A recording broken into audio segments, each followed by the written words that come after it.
A war of words this morning between the president-elect and Congressman John Lewis. Donald Trump firing back the civil rights icon after the lawmaker questioned the legitimacy of Trump's election.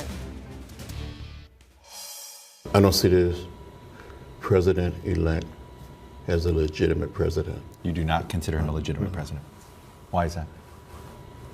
I think the Russians participated in helping this man get elected. Well, CNN's Jessica Schneider is live in front of Trump Tower. Jessica, Trump hitting back on Twitter this morning.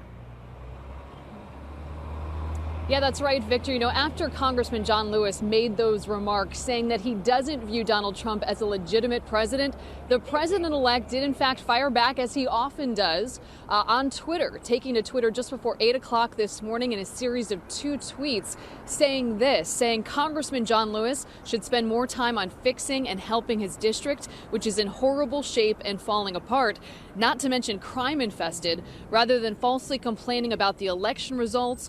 All talk, talk, talk, no action or results. Sad. But of course, Congressman John Lewis would hardly be described as no action and all talk. The congressman has been serving his district in Georgia that encompasses Atlanta since 1986. And of course, Congressman John Lewis, before he took office, was a revered civil rights leader. He marched next to Martin Luther King Jr., the man that we will honor as a nation on Monday.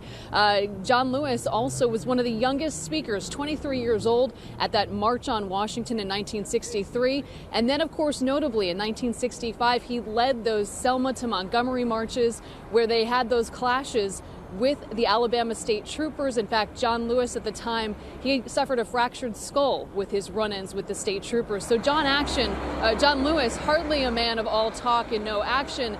But Donald Trump, as he often does, any of his critics, he does not hesitate to take to Twitter and call them out.